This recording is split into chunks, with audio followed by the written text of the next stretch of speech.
Is this your home? Yes. What's with you all of a sudden? Being all polite and inviting us over?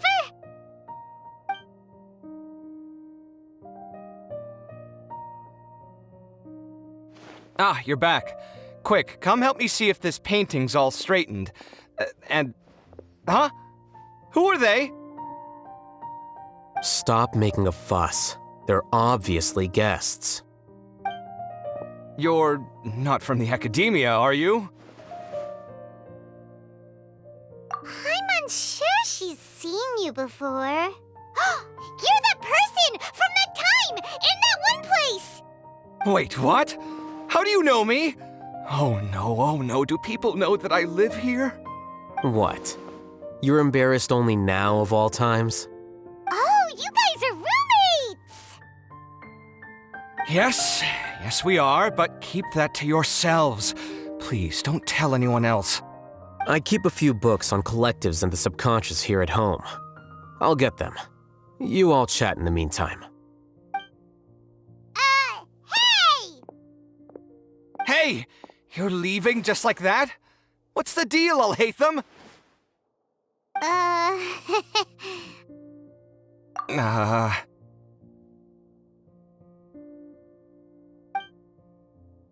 Sorry, I know we've only just met, but I have to ask.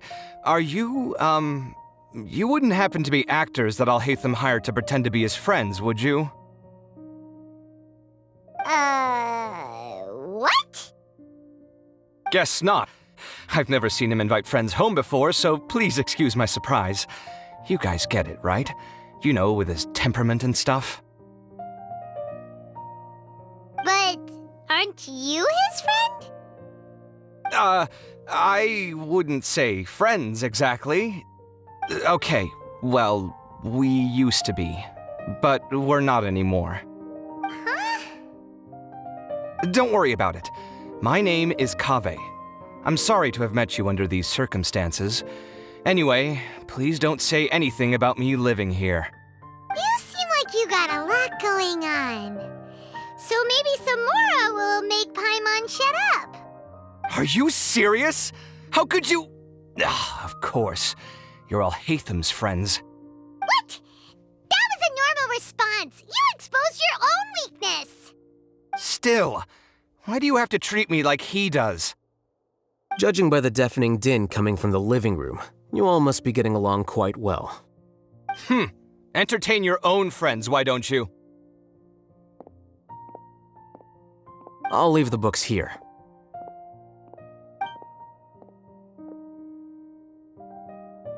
Paimon's dizzy from reading. This is way too complicated. Why don't we just ask questions instead? Paimon wants to know, how did you know about the collective consciousness's weakness?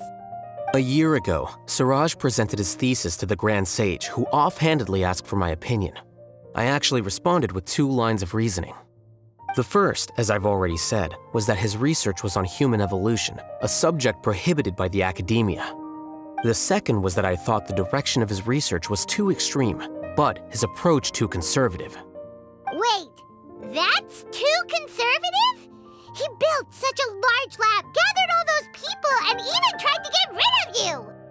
One way to stabilize a collective consciousness is to remove the test subject's humanity altogether. The optimal solution to achieve collective consciousness is to focus solely on the overmind and treat the other test subjects as tools. That's way too dangerous. You're not seriously considering that, are you? 'Cause, whew. I'm merely stating the facts. If Siraj had done that, I would have felt his work to be just as senseless. It's impossible for any species to evolve overnight, and humans without their humanity cannot be called humans. That's why the academia prohibited research into human evolution. Most research of this kind tends to run contrary to evolution. Huh. Paimon gets it now. Ha! That's rich coming from you. If humans aren't humans without their humanity, then you'll probably evolve into some other species in another decade, I wager.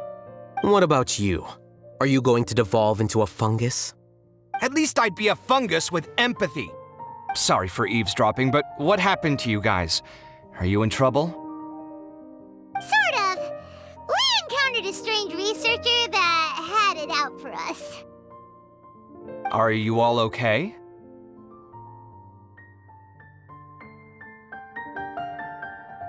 Huh. So that's how things went. Such is life. If only he'd known, AlHaitham could have stayed indoors today, and the whole thing could have been avoided, right? Plus, he could have helped me with the housework for once. See those books? They've been sitting there waiting for someone to sort through them for an age. If you're not gonna read them, tidy them away. They don't belong there.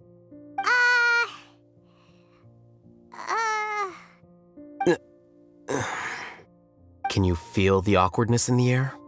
I hope you're aware of your lack of conversational skills. Oh, so the pot's calling the kettle black, is he? Well, having said all that, are you okay? I'm doing quite well. Much better than that painting you're trying to hang on the wall. You don't understand anything. Stop criticizing my taste in decoration.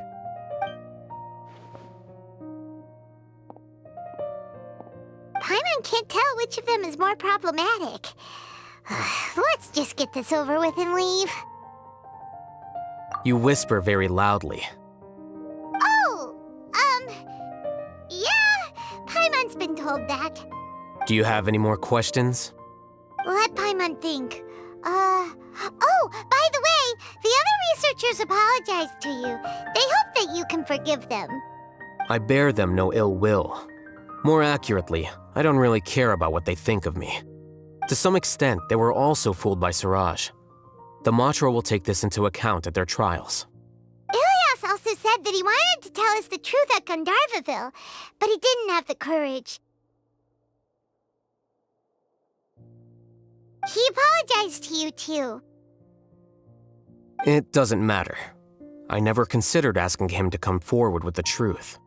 Judging from his experiences, he's more courageous than the average person. There's no need to lay even more criticism on him. Criticizing the brave only shows how weak you yourself are. I'm going for dinner in 10 minutes, so I'll field one last question. Paimon doesn't have any more questions. How about you? Oh, yeah, that's a good question. You only started investigating with the Matra at the Academia because you were interested in something, right?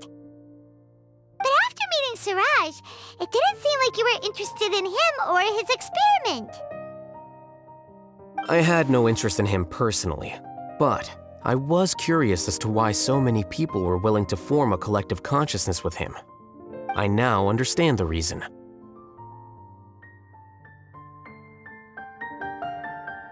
Correct. The fall of the sages and the shutdown of the Akasha terminals deeply affected the academia. The fact that Siraj's project attracted so much interest despite not being approved speaks to the lack of research projects as of late. As the acting Grand Sage, I'll have to figure something out. In addition, what happened to Ilyas is worth our attention. Reporting academic fraud was the right thing to do. He didn't deserve the outcome that he had received. Paimon understands now. Oh, you're pretty serious when it comes to work, huh? I think minimum viable seriousness is a more apt description. I'll do my best to take care of this mess until my resignation is approved. Wait, your resignation? Yes. I've already submitted my resignation to the academia. Soon, I'll resign as the acting Grand Sage and go back to being its scribe. I don't think Siraj knew about that. If he had waited just a few more days before acting, I would have already resigned. What he'd do then wouldn't have been any concern of mine. However, even without my input, his unstable model would have collapsed for some other reason, so it makes no difference. But why do you want to resign? I'm not suited to be a sage, nor do I want to be one. The official process to select the new sages is already underway, but this process is long and takes far too much time. If I serve as acting Grand Sage for too long, the position might become permanent. That would be troublesome. This job isn't something I want to spend the rest of my life doing. It's important to keep your priorities straight. Well, it's about time. You two should grab some dinner as well. Oh, now that you say that, Paimon's kinda hungry. See ya! We're gonna grab some yummies! See ya.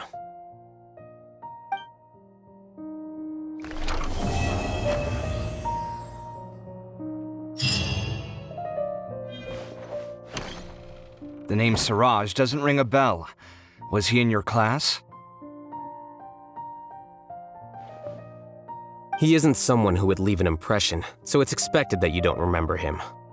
I've always had a hard time appreciating the way that the academia pressures people by labeling them as geniuses. But even so, the academia can't be left to you. Or perhaps I should say that I'm delighted to see that you have a base amount of self-awareness. If the people in the academia haven't gone mad, they'd know that I'm much more suited to be a sage than you. And I suppose they'd let everyone know that your career as a sage will be as shaky as that painting. Again, that's mighty rich coming from someone about to resign. In a few days, you'll be managing files again. You'll be back at rock bottom. But my salary will likely stay the same. Wait, what? How come? Why do you get special treatment? At least I don't have to be an architectural designer who works himself to death just to get a smile from his client. You...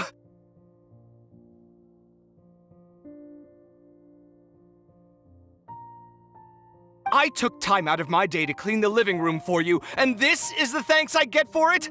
I'd have been better off catching up on my work. I still have designs to finish. Make sure to pay back the rent you owe me.